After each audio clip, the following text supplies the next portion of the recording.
बेळगाव हे दिवसेंदिवस प्रगतीच्या मार्गावर वेगाने वाटचाल करत आहे।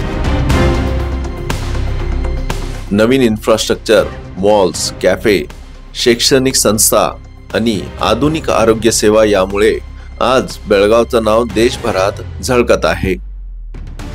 केएलई सारख्या नामांकित संस्था, multi speciality hospitals, Maratha light infantry आणि आयटी एरोस्पेस उद्योगांच्या उभारणीमुळे बेळगाव खरंच एक स्मार्ट सिटी म्हणून पुढे जात आहे।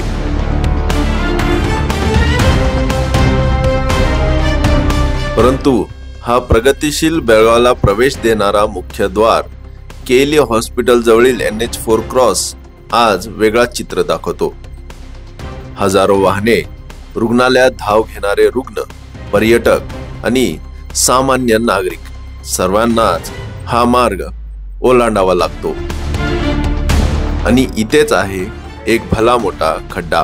हा खड्डा फक्त रस्त्यावरील अडथळा नाही, तर जणू बेळगावच्या नाकावर एक काळा ठिपका आहे। जिथे प्रगतीचे चित्र दाखवले जातात, तिथे हाच खड्डा बेळगावच्या नावाला तडा देतो। वाहने आणि प्रवाशांना नाहक त्रास सहन करावा लागत आहे। अपघाताचा धोका नेहमीच डोळ्यासमोर असतो। आणि प्रश्न असा, जर खरंच बेळगाव स्मार्ट सिटी होत असेल तर मग ही अवस्था का? बेळगावच्या उज्ज्वल भविष्याकडे वाटचाल करताना या प्रवेशद्वारावरील खड्डा तात्काळ बुजवणे हा फक्त रस्त्याचा नाही, तर शहराच्या सन्मानाचा प्रश्न आहे।